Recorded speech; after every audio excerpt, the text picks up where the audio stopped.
Hiya, this is Poshe and welcome to my channel, or welcome back to my channel. So, what are we talking about today? We're talking about rejection.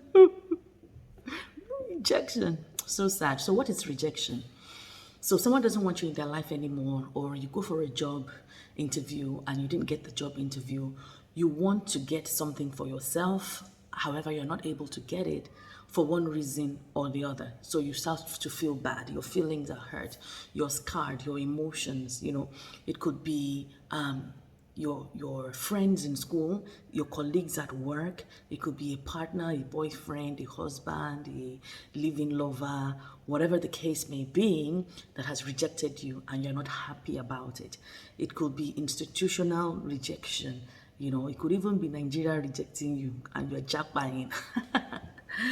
So I know that you're here because you need this. So let me be serious about it. But at the end of the day, you'd find that I actually do want you to be happy by the end of this video. I want you to feel better about yourself at the end of this video. One thing about rejection is that everybody is rejected at one point or the other in their lives. Even Jesus, people still reject him today as we speak. Everybody gets rejected. There's nobody that does not get rejected by one person or the other, whether it's on a permanent basis or a temporary basis. We do all go through that feeling of rejection. So you're not alone. I'm not alone. We are not alone. We all get it. So that's one. Number two, however you feel right now, your feeling is valid. Your emotions are valid, very, very valid. So if you feel angry, if you feel really low, if you feel low on energy, if you feel like crying, whatever the emotion that you feel right now, in fact, if you feel happy, because sometimes they reject you and you're like, you've done me a favor. Because sometimes, especially when you have complex relationships, sometimes you actually don't want to belong there, but you don't have the courage to be the one to say, I don't want this friendship anymore, I don't want this relationship anymore. And someone actually does it for you, and you're like, wow, I've not been brave enough to do this, and you've done it for me, and thank you, Jesus, for allowing this person to do it for me. And then you find that you live happily ever after with yourself.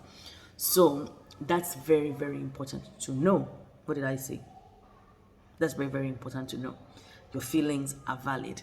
Now, when you're going through rejection or you've been rejected, you have to focus on you. And then you have to focus on you more. I'll take it again. You have to focus more on yourself and you have to focus less on yourself. Now, let's go through it. Focus more on you because you have to self-preserve yourself. You have to love on yourself. Someone has rejected you. You don't go and wallow and then feel worse about the situation. Yes, for a period of time, you might feel low. It's only natural. However, you must, at least now that you watch this video, do your best to snap out of the situation.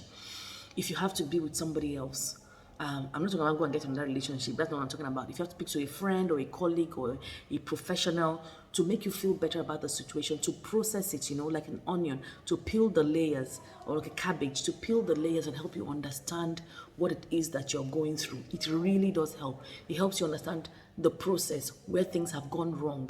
It's good to introspect. It's good to reflect and know that, okay, this didn't work out. I didn't get this job. Why didn't I get this job? Or why did this relationship fail? Or why did this friendship fail? So you need to focus in different ways. So what you need to do is you don't want to feel worse about yourself, but you want to also focus more on yourself to understand what has happened so that you don't repeat the same mistake again. So if you're rejected by an organization because maybe your dress code was wrong, or maybe there was an error in your CV, or you didn't present yourself properly, or you went late to the interview, what you want to do now is that you want to correct those mistakes. If it was a friendship or a relationship, you want to look at it and make sure that you're saying to yourself, okay, this friendship didn't work out, or this relationship didn't work out. What went wrong? Was it me? And if it's you, journal it down, put it down. It's okay to say it was you. And if it was them or it was both of you, oftentimes when it comes to friendships and relationships, it's often two people. What went wrong? Could it be communication that went wrong?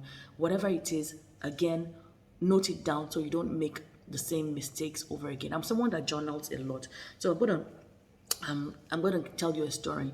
In fact, it's part of the reason why I'm even doing this video. So I do get, we all get rejected, like I said. So sometimes you can have an inquiry come to the school and they don't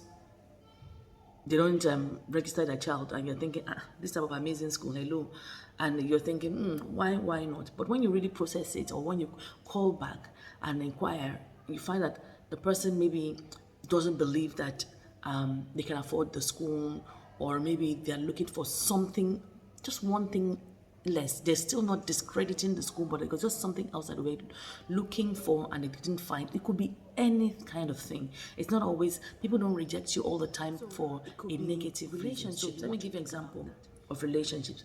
Now, first of all, I'll give you a biblical example that helps me, because God had already given it to me in he had revealed it to me. It was not in a dream, but I woke up this morning and this came to me. So this rhema, this moment, aha moment came to me spiritually, and it was like a vision, and I knew that over time that I would be rejected by a lot of people, just like Joseph was. Now, Joseph was rejected. Was he a bad person? No. Joseph was rejected because he was so loved by his dad. Whether that was right or wrong, it's not the conversation here. Whether there's sibling rivalry because the dad loved him too much and gave him a coat of many colors, and the siblings were envious, and then they put him in a pit and they were mean to him. But he was able to forgive. He was able to, bring the family back together. So what is important that you must understand is that when people reject you, don't hold grudges, because you will hold yourself back. Be forgiving. Make sure that you are forgiving when people reject you, so that it doesn't harm you in the future. Are we together? So we'll get to that. So let me tell you my own personal stories, and I'm going to kind of like disguise and mix it up a little bit, makes it a bit fictional. So I won't be telling lies, I'm telling you the truth, but I'll make it fictional because I know that a lot of people watch these videos and they want to know more than they should want to know.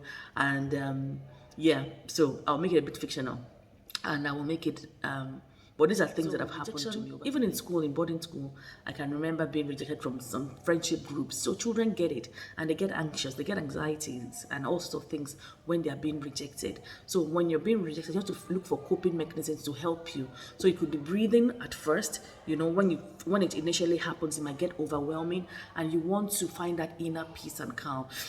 So let's breathe. Oof, even that breath was lovely. One more time. So you want to breathe and just find your peace and your calm. You want to be able to go away, go for a walk, talk to somebody, have a nice cold shower, or have a warm bath if you are in a very cold climate. Go swimming, go and jog, go away, take some time out, do some coloring. I've been doing a lot of coloring in recent times. I think I shared it in one of my videos where I talked about doing lots of coloring, and it's really been really so good for me. It's been therapeutic for me. So you can find something that works for you, that will give you that inner peace and inner calm that you need when you feel rejected. I was going to tell you stories because I paused to show you that video. So I was going to tell you stories. So I had a friend a young friend who I've known for many years. And this person, we were living in the UK then, and I knew the family, they knew me, they knew, and all sorts of things. The mom really trusted me with my young friend, and we just became close. It just became like family. As time went on, I was always there. When my young friend was, okay, let me just give my young friend a name. Shaka Kana. Okay. Shaka Kana. Let me write it. Shaka Kana. Shaka Kana. Shaka Kana. So let me put it here so I don't forget Shaka Kana. So Shaka Kana, Shaka Kana, my young friend, we're very close. We used to go out together, movies, come to my house, spend the time, go and check her out in school, make sure she's settled very well in her new school. And as time went on, she started dating someone. We got to know the person. I got to attend the wedding when they got married in the UK. I went for the wedding, did whatever I could, souvenir, this and that, all the one kind of thing, big sister kind of thing. I was always there and all sorts of things. But as time went on, she wanted more than I could offer, and there were some things that I couldn't even offer. It wasn't within my reach to offer her some of those things. And I started to notice that she was drifting. She was drifting and she was drifting. And then she was closer in age to one of my sisters. And she wanted what my sister had. And she wasn't able to get some of those things. And again, it wasn't in my reach. To cut the long story short, she doesn't speak to me today. She doesn't, she's not in touch anymore. She's blocked me on all channels and all sorts of things. And I'm thinking, hello, is it that deep? We've been there. Even when she had her kids, I was always there as much as I could. And I still love her, even now that she's blocked me, and I should even be angry. And I just thank God for the grace that I'm never really angry at people like that. I can get mad for a period of time, but I don't hold grudges. She drifted out of my life, and okay, I just got used to it. There's nothing I could do. People got involved, tried to make things happen, but she was really, very unforgiving and angry and whatever. So I have to just let it be, and I have over the years. So yesterday, I had one of my media guys in to help me go through my mailing list and just do some digital marketing. So he was doing that, and he sent a newsletter out that I had written, because I hadn't sent newsletter out to you guys in ages. And this person suddenly just unsubscribes, and I get a notification that they've unsubscribed. And I remember, unsubscribed now, wow. Is this still this deep, even after all this time? And the thing is that sometimes when people are holding grudges against you, it's the burden that they have to carry, because I've stopped thinking about her. I've stopped thinking about her only when it comes out in conversations, but she's here still unsubscribing, still so angry. And I wonder, especially if they're Christians, how they actually pray, because the Bible does say that we should not come and drop our offering, and essentially we can't just be saying we are Christians and be holding grudges. And as far as I know, this person is usher in church, doing all these church things, and I was thinking the double standard that Christians actually live. But that's a story for another day. So she's also, but after a while, I thought about it, and I said, I actually miss her. I miss her. I miss her kids, and the things that we used to do, because we're actually quite close. So that just dampened my emotions a little bit. So I was sharing with another friend later in the day. She was saying, how am I doing? Because I had another issue of rejection that I'm dealing with. And she was like, we sent some scriptures, and she was talking about when people despitefully hurt you and stuff like that, it makes you stronger. You find your peace. These are things that you find in the Bible. By the end of the conversation, anyway, by end of the evening, I was already feeling okay. It didn't even take me, I don't think it took me like an hour to process and unprocess and do all these sort of things. And then, of course, I journal, because I'm always journaling. I like to remember all sort of things when they happen. So that was the story of Shakakana. But when I looked at it, when I say focus on you more, focus on you less, you look at it that at the end of the day, you're feeling rejected, but whose loss is it? To me, I see it as Shakakana's loss. Shakakana has lost an amazing person, because I am amazing. I'm a good friend. And if you know you're not amazing and you're not a good friend, that's a different story. Don't lie to yourself. There's no point lying to yourself. I'm a good person. And we're all good in one way or the other. Maybe we're not good, because no man is good. It's in the Bible also. But a reasonably decent person, someone that you can trust, someone that you can love, and have been good. So I just thought to myself, well, it's your own loss. The support that I have been giving you, it's your own loss. The love I'm showing your children, it's your own loss. It's really more of your own loss than it is my own loss. I'm just going to move on with my life and build other relationships. And it's important to have healthy relationships. If you're one of those people that have only one friend, because at some point, me too, I was like doing that one friend thing. I know my daughter did it. Thousands of friends, but it's also nice not to have all your friends in one basket. Number one, your network, your net worth, expanding that's your territory. It's very, very important. And if one doesn't work out, it's always good to have another one. I'm honestly. I have friendship groups that I don't even want to combine. I know it sounds funny. I don't want to combine, because we have separate interests. I like us to do separate things. I don't want one big group of people and all sorts of things. And honestly, if this doesn't work out, another one will work out. And that's just how life works. And if it means anything to you, I love you, and God loves you more. So you need to understand. And then another important thing when it comes to rejection is that there are times and seasons. Times and seasons. There's some people in your life that are in your life for a period of time. So they could be in your life for 20 years, 30 years, 10 years, 1 year, 2 years. They've done their time and it's time to move on. It doesn't mean they're bad. It doesn't mean you're bad. It just means that the time in your life is done. This normally is very important in relationships, friendships, partnerships, couples. When one person moves on or you both move on or whatever the case may be, it's simply that that chapter of that person's life is done. That period of time is done. Or the reason, so there's a season, which is a duration, and there's a reason. They might have come to your life at a particular point to do something for you. God may have placed them in your life to do something for you. That something could be, they could do something positive for you and they could do something negative for you. If they do something positive for you as a blessing, that's one. They could hurt you, and that hurt is to build you or to take you to another level in your life, to catapult you. You know, some people, when they're hurt, they get so angry, they want to prove a point. But when you want to prove a point, it has to be ecological. It has to be healthy. You're not proving a point that, oh, I'm okay, I'm this and that, and you start roaming about the streets and going to every party. And no, that's unecological. You have to do something that is ecological. So it can propel you to greater heights. So maybe something has been sabotaging you in a relationship or holding you back, or you've had an unsupportive partner, and you find that when you terminated, when the relationship ended, it was time for you to spread your wings and fly. So people can be in your life for a season and a reason. So it's not always a rejection. So flip the coin and look at it as, oh, Shakakana has done their time. Now, the next one I want to talk about is that when people reject you, it shouldn't affect your self-esteem or your self-worth. One of the first things I did when I had a very painful breakup once was I ran to my journal and I started to write 100 things about myself that are amazing. This was many years ago. And I started to write amazing things about myself. And we're in 2022 now. Today is 23rd of November. And I started to write amazing things about myself. How beautiful I am, how strong I am.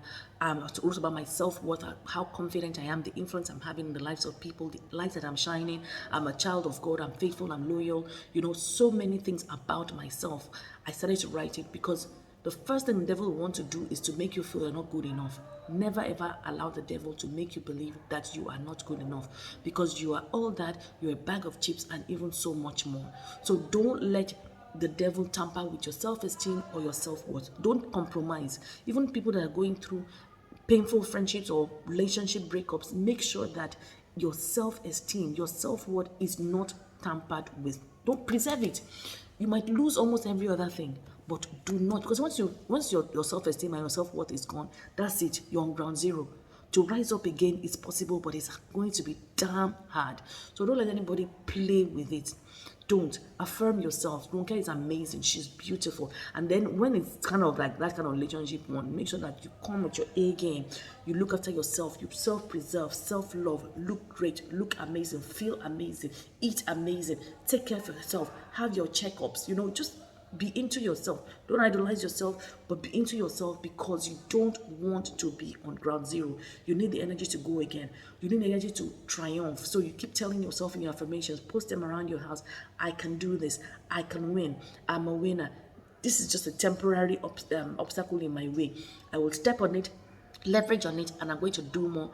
The next part of my life is going to be greater than what is happening now. I'm going to make a difference. My life is going to shine even brighter than it is or was, whatever the case may be. So make sure that you do that. And this video is getting long. I don't want to be more than 20 minutes. So the last one I'm going to say is, if you are really low and if you're really down, please do not be ashamed to talk to a professional. Now, I normally recommend professional over pastors, because sometimes therapy and spiritual care are two separate things. But in the case of rejection, you can see a pastor, you can see counselors in your church, or whatever the case may be. If you're really down and out, you might want to see a therapist if you can afford a therapist. So do not be ashamed. If you see a therapist, I don't mean you have a mental health challenge or whatever. Not seeing a therapist and speaking to someone can actually cause you to have a mental health breakdown. So please, if you have to speak to someone, don't bottle things in. Talk, speak, even if you are speaking out loud in your house, and just find a safe place. Don't bottle it up. And I pray that you get through this period of your life real soon. It's only for a period of time, no matter how hurtful or how painful it is. It's only for a period of time. No kind of pain will last forever. I say it, no kind of pain will last forever. No matter how bad it is, even if it's death that takes it away. Whilst I don't wish you to die, you know, when I give the example of people that have terminal diseases and they're like, I just want to get out because this is just so painful. We don't want that. That's the extreme case. But they just want out, and one day death can take them away, and they would find peace in another place. They will find peace with God and find calm with God. Those are extreme situations. Please don't kill yourself or don't do anything of that nature. I beg. So please, you can do all three things through Christ who strengthens you. Jesus loves you. And if you need to rededicate your life to Christ, do it. Because Jesus is someone that can get you through any situation. He has a lot in his word. There's a lot that he has, promises he has made. I'm a living testament of how Jesus is helping me to sail through the most difficult time of my life. And I know that he can do the same for you. I wish you all the best. And you are loved. You are special. You are amazing. You're beautiful. And you're here to make a difference. And you will. Okay? See you soon in my next video. Ronke Poshe. Bye-bye.